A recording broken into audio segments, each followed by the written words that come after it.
Una mañana estábamos pintando cuando uno de nosotros se quedó sin negro y empleó en su lugar el azul. El impresionismo había nacido.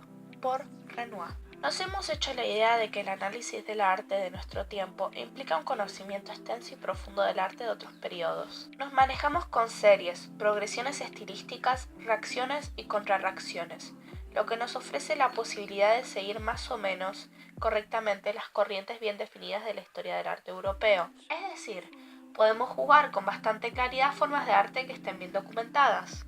Pero esas sólidamente fundamentadas interpretaciones son inútiles si solo nos atenemos a la experiencia exterior de la obra.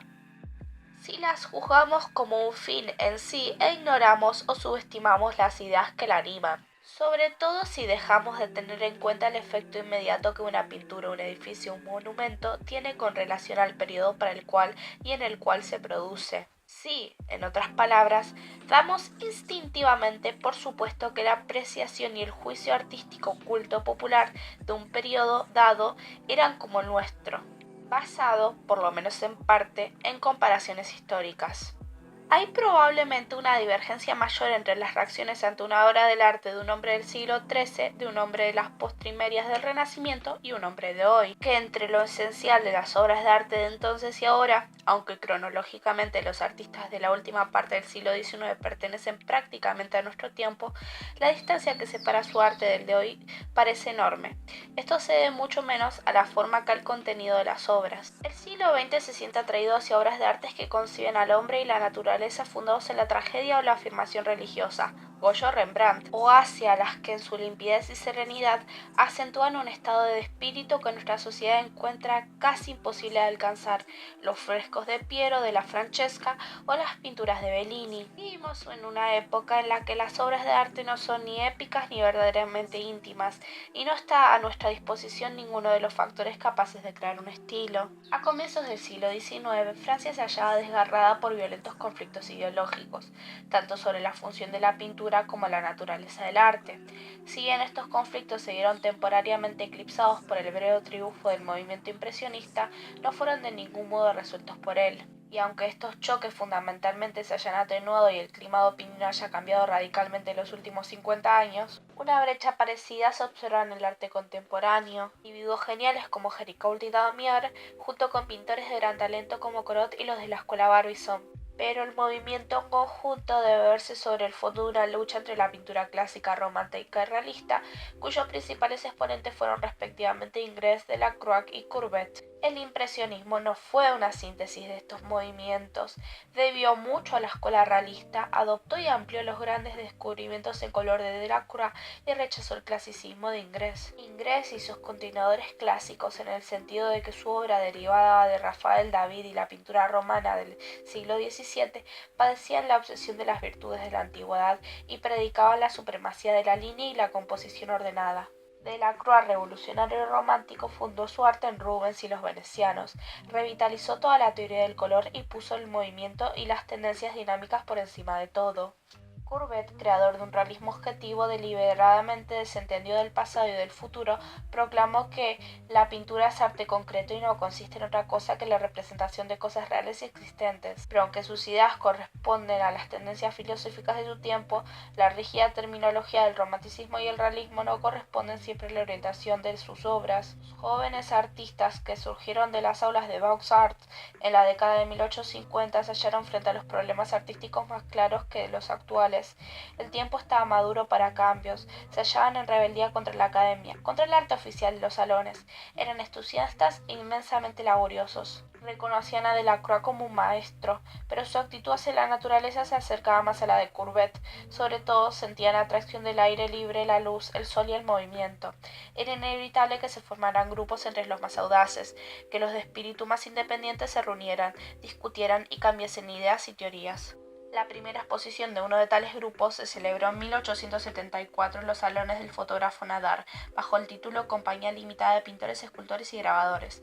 Se componía de unos 30 artistas, entre cuales figuraban Monet, Renoir, Sisley, Boutins, Caillebotte, Degas, Lepine, Pissarro, Guillaumin, Bertin, Morisot y Denitis. Surgieron violentas protestas de críticos y público. Este último había apenas digerido el realismo de Courbet y los otros padecían una innata falta de capacidad para absorber algo nuevo. Uno de los críticos, Louis Leroy, acuñó la palabra impresionista para ridiculizar un cuadro de Monet titulado Impresión, Sol Levante. Descripción perfectamente legítima por parte del artista, pues lo que los impresionistas pintaban siempre no era el sol levante, sino la impresión que la salida del sol producía en ellos. Entre los pocos escritores y amigos que apoyaron al grupo figuraban Durante, Theodore Duret y el muy ilustrado Marchand Durand-Ruel. La palabra impresionismo fue cimentada casi accidentalmente, resultó de una ocurrencia periodística.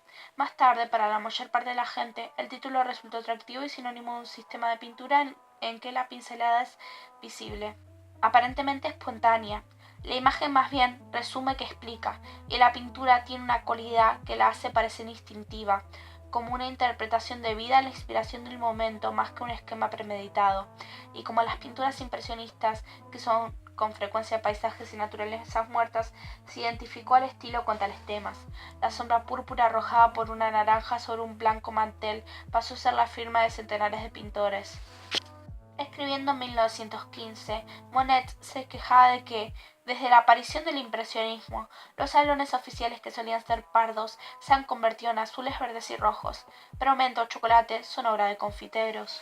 Y al estilo mismo, la aparente facilidad con que podía ejecutarse una pintura, su rapidez, su disociación de toda preparación de taller, todos estos factores contribuyeron más adelante a hacer de él un estilo fácilmente accesible. Una vez acostumbrado el público a la disonancia de colores y a la manera como la pintura era aplicada a la superficie, el impresionismo en su más amplia proyección era un notable reflejo de la necesidad de aire libre de los habitantes de ciudad.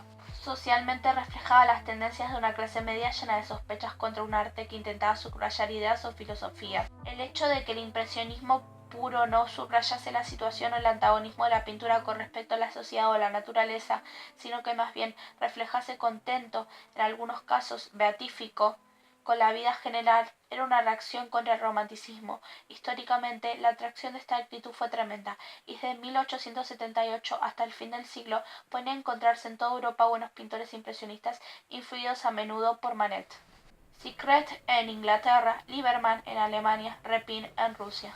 Como fuerza liberadora, sus efectos fueron muy grandes, y las reacciones que engendró más tarde, tales como la obra de los Fauves, fueron de por sí profundamente creadoras, pero el impresionismo señala el comienzo de una violenta aceleración del divorcio radical entre el público y el artista. Es cierto que las figuras dirigentes del movimiento lograron que se les conociese durante su vida.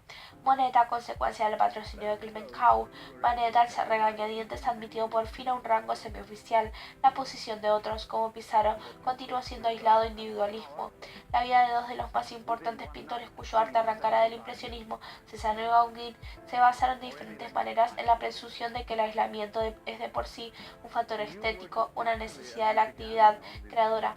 Solamente Camille Pissarro y más adelante Van Gogh fueron sus creencias artísticas y hasta cierto punto en ideas políticas y sociales. El movimiento impresionista en su apogeo consiste en una poco definida agrupación de pintores y no puede de ningún modo llamarse escuela. Algunas de las ideas del impresionismo en lo que se refiere a la percepción e interpretación de la naturaleza y el intento de ampliar el alcance de los sentidos tuvieron eco en la música de Debussy, la escultura de Rodin y a menudo acopladas al simbolismo en la obra de ciertos poetas, pero poca conexión existe entre estas manifestaciones paralelas y el único intento de racionalización teórica se halla en los últimos escritos de Paul Signac, 1863-1935, continuador de Seurat.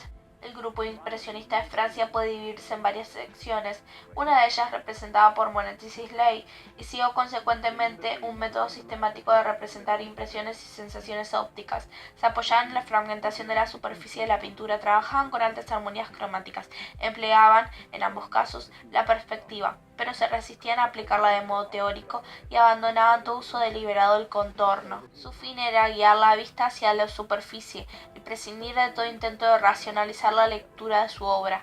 Luz y sombra, la armonía general de la pintura y el color local tendían a estar equilibrados. El tema sugerido por las circunstancias y la intención es crear una imagen aparentemente casual. Otros que, como Cézanne y Renoir, emplearon el impresionismo en su sentido puro durante un periodo determinado, lo abandonaron después considerándolo insuficiente para su propósito e inadecuado para sus fines. Renoir, en gran parte a consecuencia de su contacto con la pintura italiana renacentista, especialmente la de Venecia, durante su visita a Italia en 1882. Cézanne, a causa de la lenta evolución de su visión en años de intenso, concentrado y heroico examen de la naturaleza. Sin embargo, ambos deben mucho al movimiento en su empleo del color. Camilo Pissarro, quien casi podría llamarse el decano del impresionismo, siguió consecuentemente sus tendencias generales, aunque su obra cambió radicalmente en ciertos periodos de su vida.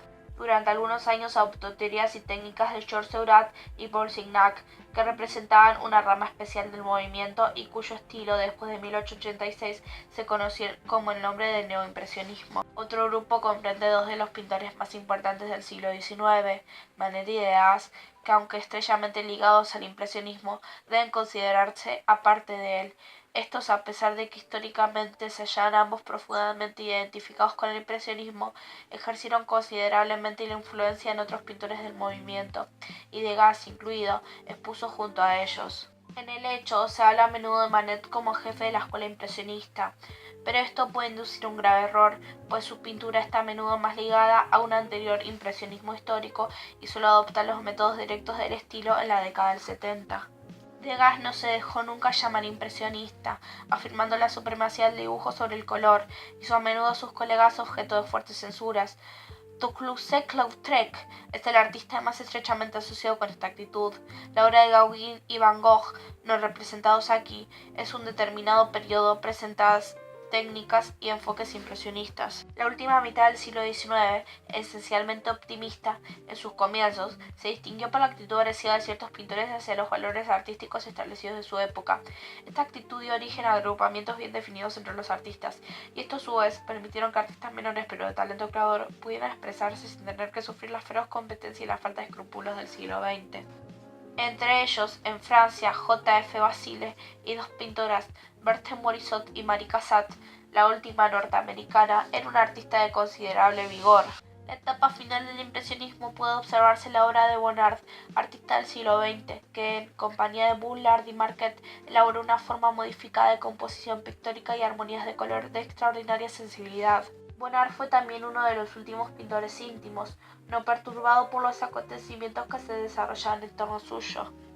De esta manera, está significativamente próximo en espíritu del primitivo punto de vista impresionista. En Alemania, los principales contemporáneos de los impresionistas fueron Wilhelm Leibl, Adolf Menzel y, a más tarde, Max Le Bock, Corot y Liebermann. La pintura alemana de este periodo era vigorosamente influida por Francia.